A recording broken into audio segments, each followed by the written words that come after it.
Here we go.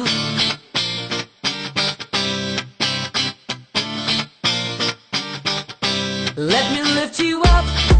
We'll go right to the top. Let the sun come up. Together we can fly. All our hearts collide. Stay here by my side. I say we jump, we fly, we reach out to the sky. And it goes on and on and on and on and on. And we go on and on and on and on. And it goes on and on and on and on and on. And we go on and on and on and on. We're gonna fly high, be alive.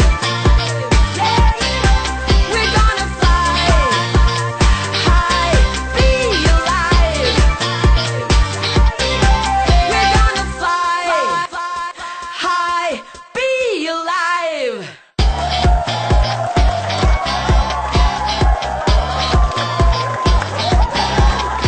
Welcome to Be Alive! Kumusta po kayong lahat? Teka muna, tita. Nasaan si Ana? Andito! Ay nako, ganon tayo kamahal ng audience natin. Maraming salamat po sa pagtangkilig nyo sa show namin. Sa inyo na si Ana! Today, we want to ask you to give life a chance. Ang mga bata po, ang mga anak natin, they are the hope of our future. Responsibilidad po natin ang maalagaan ang kalusugan nila at mabigyan ng magandang kinabukasan. Ipapakilala po namin sa inyo si Nicole, isang batang may leukemia po siya, at si Dr. Salindon, ang doktor na nagmamahal, nag-aaruga sa kanya. Diyan ka na ba, Ana? Roll VTR!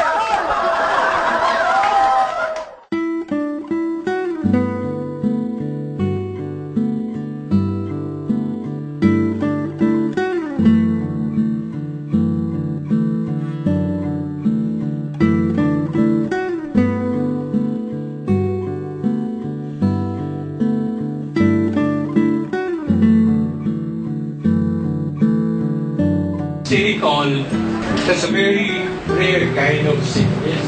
Yung body niya is not producing platelets. The first time we saw Nicole, platelet niya is only one. The only time we did blood transfusion was only one time. And we have not done anything yet. The only thing that keeping Nicole alive now is laminine. Ang platelet ni Nicole now is 46. Wow! Pero kung makikita niyo si Nicole, parang walang sakit yan. Pag nasa clinic yan, masaya, tawa ng tawa, playing with the patients. No?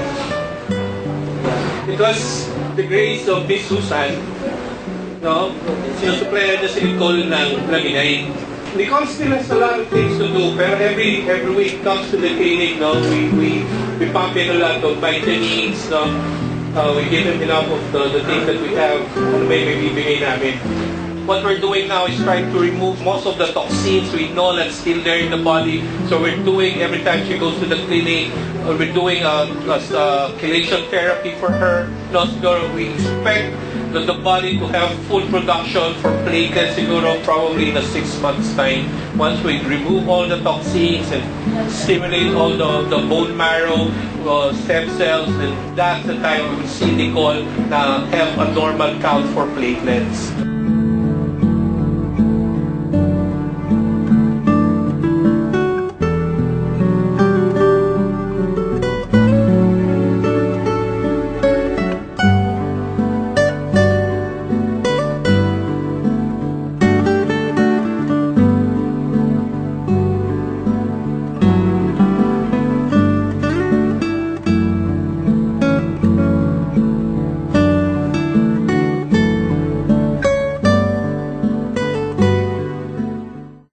Bakit naman kayo malungkot? Dapat nga masaya tayo kasi iisang platelet na lang ang natitira kay Nicole. Nung piniinom siya ng laminine, 46 platelets na. Kaya dapat masaya tayong lahat, di ba? Be Alive, we'll be right back. We're gonna fly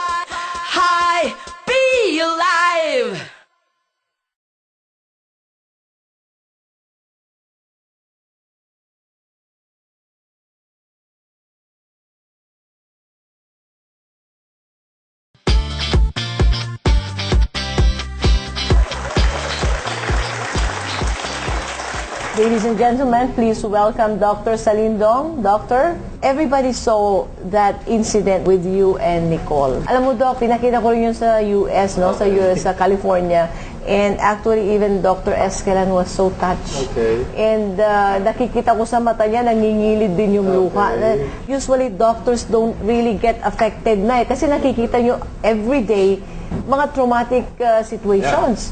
Kaano nyo na po katagal na inalagaan si Nicole? Nicole has been with us for less than 2 months, no?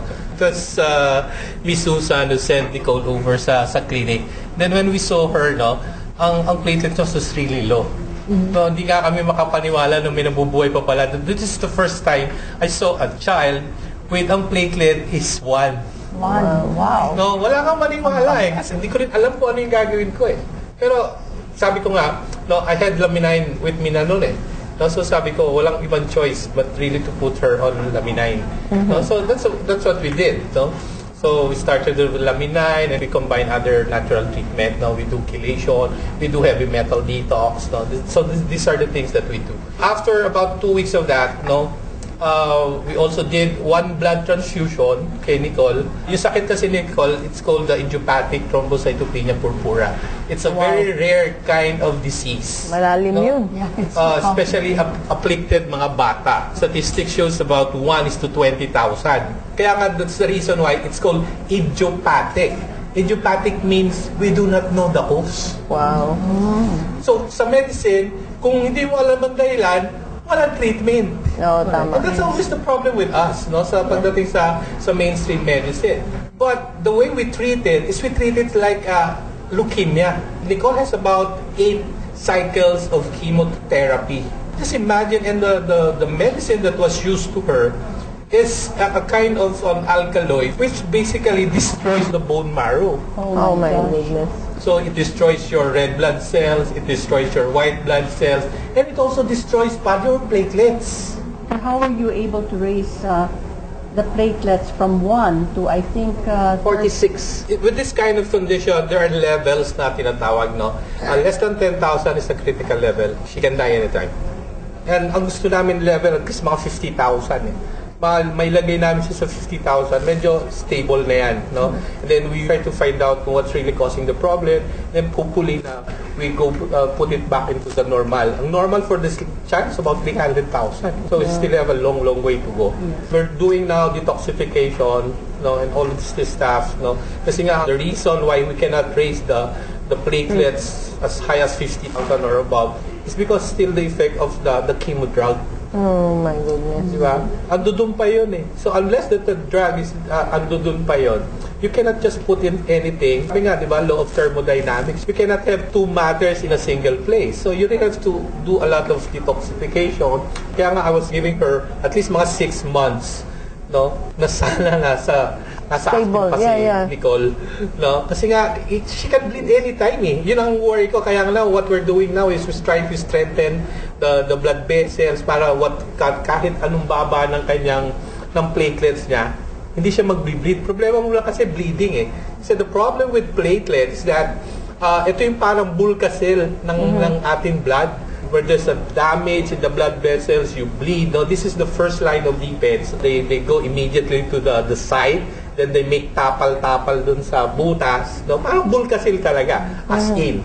No, siya yung gagawa. No, so with Nicole, walang ganun mangyayari. Wow. Di ba? So pag nag-bleed siya, he will really bleed to death. Nag-hemorrhage na siya. Yes. Internal po. It can happen externally, and also mas delikado if it happened internally. No, yun ang kinakatakot namin. So doctor, I was watching your the BTR that we had, no? So is that true that Laminine is allowing her to be alive? Yeah, giving her vitamin C. It's only a support. What vitamin C does is strengthen the collagen matrix.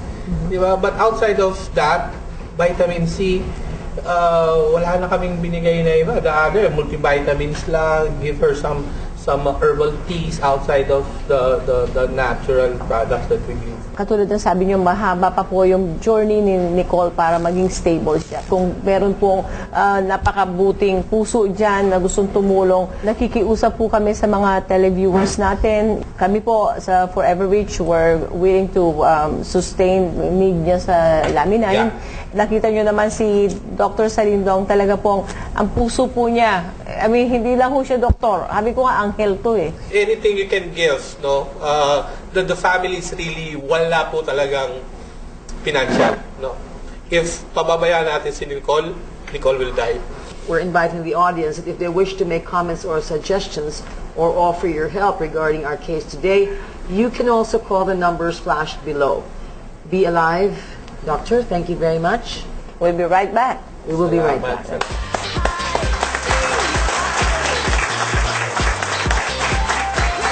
Fly, high, be alive.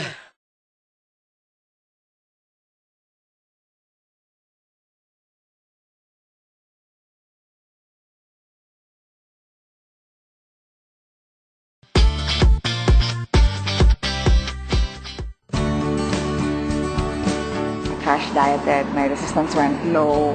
I would go to the gym for 4 hours a day. And then one day, I just collapsed in the office. And then after that, I was diagnosed with MRSA. It's a complicated virus that rejects antibiotics. So they had to ship toxic IVs from the States, and it costs a lot, like a vial would be 6,600, and I had to take that 3 times a day.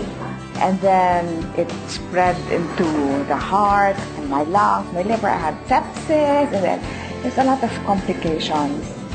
And then I wasn't getting better. They had me even tested for HIV and all that, only to find out that it was MRSA. When I was admitted to the hospital, I couldn't breathe. And I was hallucinating. I thought I was in prison. I removed my IVs. I said, no, I cannot be. I have work. And I had already tubes here to extract things from my lungs, pus and all. It was up to here, and then I had tubes, and I couldn't move. To the nurses, I was crying because I felt that I wasn't getting well. I was there for 3 weeks, and every day there would be people dying, and I'm dying already. But they said, no, people get it worse, you know. I stayed about 3 months in the hospital. When I was home, I found out through Tita Tony, that Louie, my uncle, he had cancer, and then he took Laminine. He was already coughing out blood. So they told me, Mike, you have to take this. True enough, I was fragile that time. They told me, try it out. So the diagnosis of the doctor was 6 months to get well. When I took Laminine, I was balding. I had bald spots here because of the toxic IVs. And then 2 days only after taking it, my dosage was 3.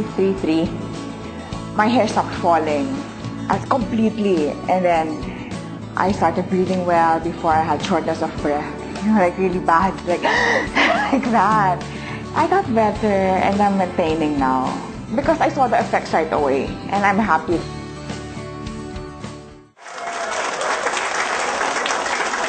Welcome, Dr. Fruto, Dr. Magalona, and Dr. Imperio. Ano ho ba yung mga naging kaso ni Maite? The sickness is MRSA, or what we call the multi-drug resistant Staphylococcus aureus. And it develops because of the constant use of 3 factors. Number 1 is the constant use of antibiotics, and then generic drugs, and then lastly is yung mga dislike tablets. Kung ano-ano ng tablets, nagiging immune ngayon yung system natin, tas nadidevelop yung Staphylococcus bacteria. Kung merong operation na ginawa dyan, dun sa sugat mismo, nagkakaroon ng bacterial infection. So Actually, that is the MRSA. Doctor, she had pneumonia. Yun po ang kanya naging sakit, no? And she was confined at the Asian hospital for a very long time. The only way that she was kept alive was by these vials that they were sending from the States. Staphylococcus aureus is common yan siya sa talagang skin natin. Kumbaga, common flora niya yung skin natin. But then, yung indiscriminate intake of antibiotics, yung inom ako ng ilan, parang ginagawang vitamins lang yung antibiotics, yung kailan gusto. So, from the time na talagang kailangan na natin mag-take ng antibiotic, yung Staphylococcus aureus o yung bacteria na yon, napag-aralan niya na paano kalabanin yung mga the usual antibiotics. So yung sinasabi nyo, nag-import pa sila ng antibiotics from outside kasi mas mahal na antibiotics at tinatawag namin mga broad spectrum antibiotics na ang kailangan in order to treat the infection. Kung ano yung prescription ng doktor nyo with regards to the dosage at saka yung intervals at saka yung period nung pag-take nyo ng antibiotic, sundin nyo kasi may reason for that. Kung hindi nyo susundin, mangyari niyan, mapag-aaralan na nga nung bakterya yung gamot na yon. So, pag tinake nyo na siya uli, nako, hindi napapansinin dead man ang bakterya sa antibiotic na yun. So, usually, if you take antibiotic, you should follow the prescription, which would take about 7 days. Pero 3 days lang nag-i-improve na eh. So, the usual practice of people is that they stop taking the antibiotic because nag-improve na. Pero hindi natapos yung full course. May natitira pang mga nabubuhay na bakterya. So, when you repeat the same antibiotic, it may no longer work. That's why in this case, hindi na tumatalab yung mga gamot. So they have to take more powerful antibiotics which may be available abroad and it would be more expensive. And the course would be more complete. Kailangan kompleto yun kasi pag tinigil na uli, yung more powerful antibiotic, baka sa sunod, wala na rin epekto. Parang mukhang mas matalino pa kaysa sa atin itong mga... Nagre-research kasi may buhay din yan eh. Di siyempre, papatay mo sila, lalaban yan eh. Pero alam mo, Susan, Tita Maggie, what really got her on track again was Laminine, no? That's why she was telling me that without Laminine, siguro baka daw hindi na niya nakayanan. So how did Laminine, help her? Because this was really like short of a miracle. The amino acid lysine is the main factor in Laminine that corrected the MRSA. The lysine, together with the tryptophan and the valine and the histidine, will make a reaction in the body that will combat the bacteria. Kaya po pag pinag-aralan natin yung amino acid lysine, the number one or the first amino acid, that is for the general body kasi siya yung pinaka-head eh. So ang connection po niyan is iti-trigger ng lysine yung at saka ng histidine, yung antihistamine property niya that will correct the staphylococcus or actually kill it on the spot. Actually, ang sabi niya is that she took Laminine doctors, no, for 3 a day. And after 3 weeks, na-release na po siya. And up to this day, she is really okay, no? Mukhang healthy na nga siya. Yes. Dr. Arlie, paano natulungan ng Laminine si Michael? Una, ayon sa research, yung mechanism ng ingredients coming from the egg powder extract, which is the main ingredient of the Laminine, it will stimulate the hypothalamic pituitary adrenal gland axis. Ibig sabihin nun, yung pituitary gland nasa center of the brain. Yan yung master gland of the body. Babalansin na yan. Kasama dun yung it enhances the body's immune response. So meron din tayong sariling research and development. May sarili nitang scientist. Ang pinaka big boss o Nobel Prize scientist natin ay yung fibroblast growth factor na nag-i-stimulate sa pituitary gland. Kaya babalansin niya. Kaya lumakas yung resistensya.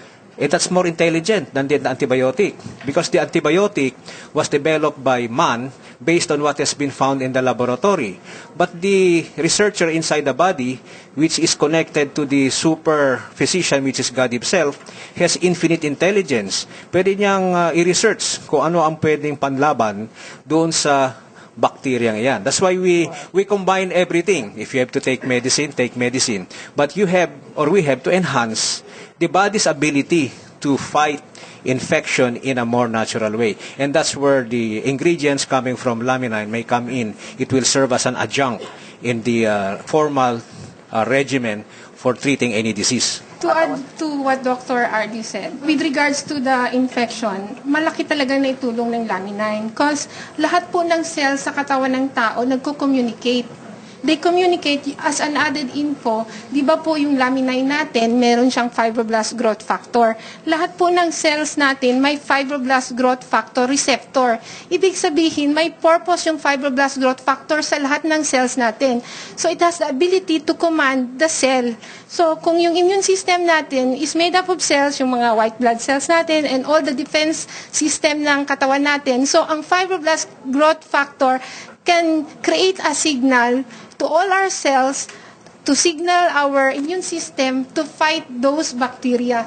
The fibroblast growth factor, is this found anywhere or just in laminine? The fibroblast growth factor came from the 9-day-old fertilized egg. And the process on how it was done is patented. So I think only one company was able to do that.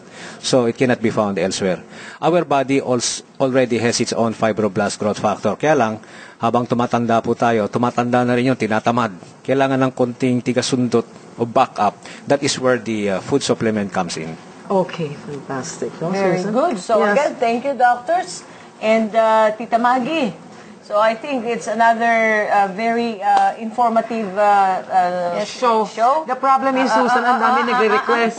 Di ba? Ang dami Oo nagre-request nga na eh. gawin daw isang oras. Kasi bitin daw. Oo. You know, everybody's so amazed at the stories that are being told here on the show. At saka sabi ko kasi, Tita Maggie, di ba? Nung nag-usap kami ni Ana, sabi ko sa kanya, it's like it's almost a sin. It's almost a crime to keep laminine a secret. So kaya po nandito ang Be Alive. Correct.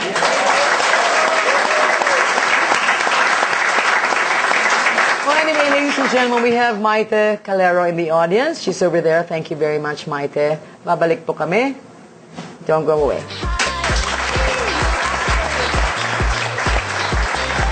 We're gonna fly high, be alive.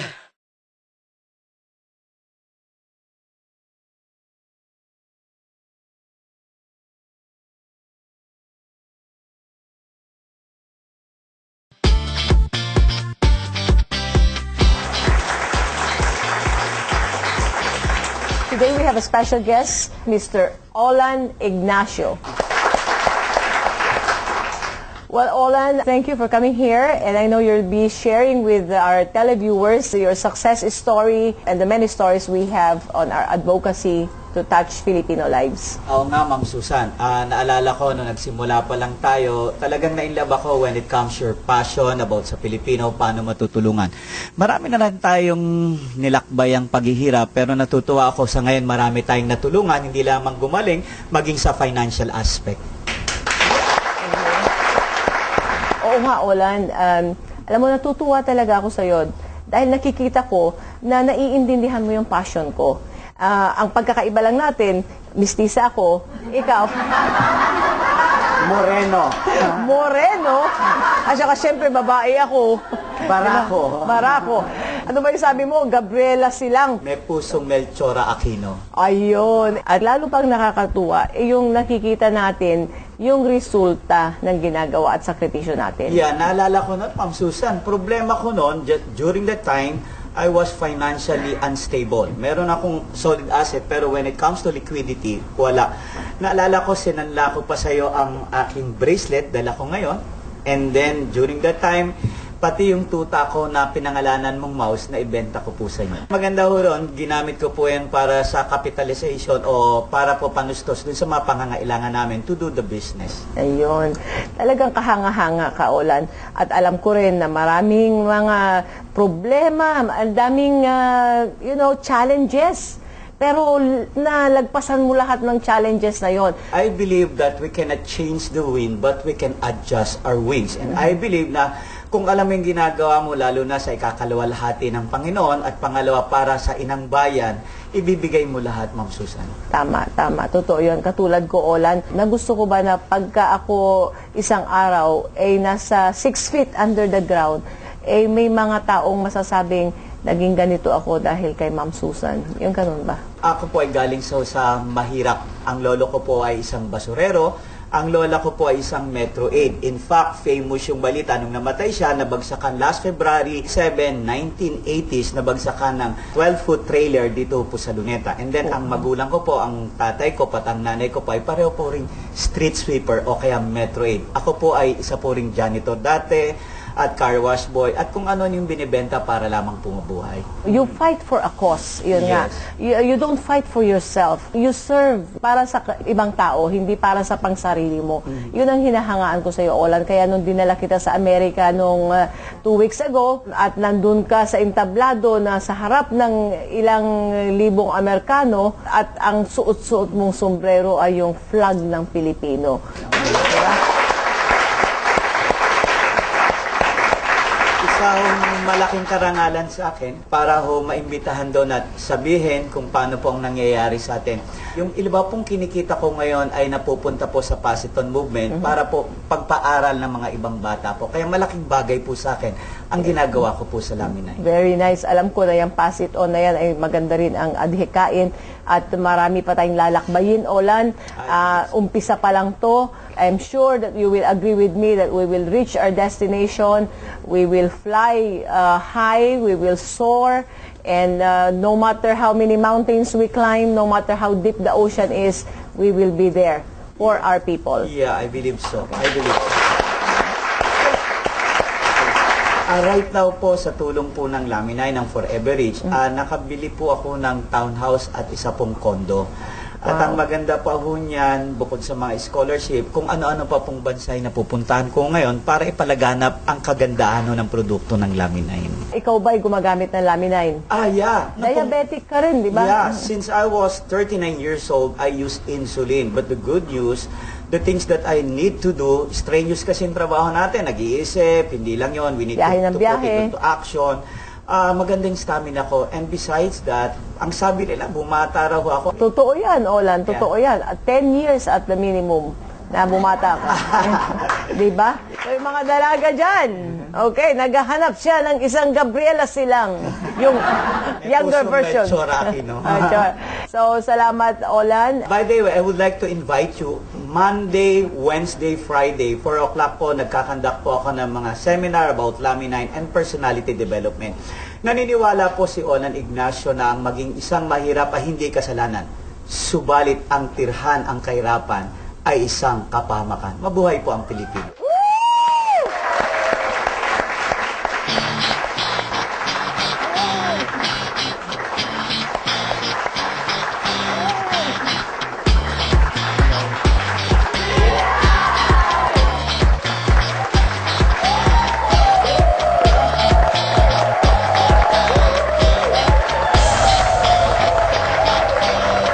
Be Alive would like to thank the following: